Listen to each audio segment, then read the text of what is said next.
ఈరోజు ఎందుకో బయట వాతావరణం చాలా చల్లగా ఉందండి. అసలు చూడండి మంచంతా ఎలా ఉందో. ఇంకా వాతావరణం అలా ఉంటే ఏదైనా వేడిగా తాగాలనిపిస్తుంది కదా! ఇంకా మేమైతే టీ చేసుకున్నాము. బాబుకైతే పాలు కాంచిచ్చేసాను. నెక్స్ట్ వచ్చేసి ఇల్లంతా ఇలా నీట్‌గా క్లీన్ చేసుకున్నానండి.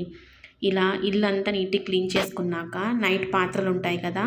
ఆ గిన్నెలన్నీ ఇలా నీట్‌గా ఇలా వాష్ చేసుకున్నాను. ఇంకా గిన్నెలన్నీ వాష్ చేసుకున్న తర్వాత ఇంకా నేనైతే స్నానం చేసేసి పూజ రూమ్ అంతా క్లీన్ చేసుకొని దీపం అయితే పెట్టేసి దేవుడికి పూజ అయితే చేసేసానండి. అసలు డైలీ ఇలా పూజ చేసుకోవడం వల్ల ఎంత ప్రశాంతంగా ఉంటుందంటే చాలా ప్రశాంతంగా అనిపిస్తుందండి నాకైతే మాత్రము. ఇంకా పూజ అయిపోయింది కదా! ఇంకా మార్నింగ్ టిఫిన్ ఏం తినాలి కదా! ఇంకా టిఫిన్‌లోకి అయితే ఇలా టమాటా పచ్చడి చేశాను. ఆ తర్వాత పెసరట్టు వేశానండి. ఆ తరువాత ఇలా టిఫిన్ అయితే చేసేసాము. నెక్స్ట్ వచ్చేసి ఇంకా బాబుతో అయితే టైమ్ స్పెండ్ చేశానండి.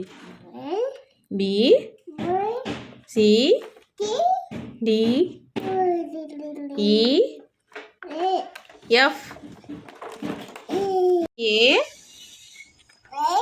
B C D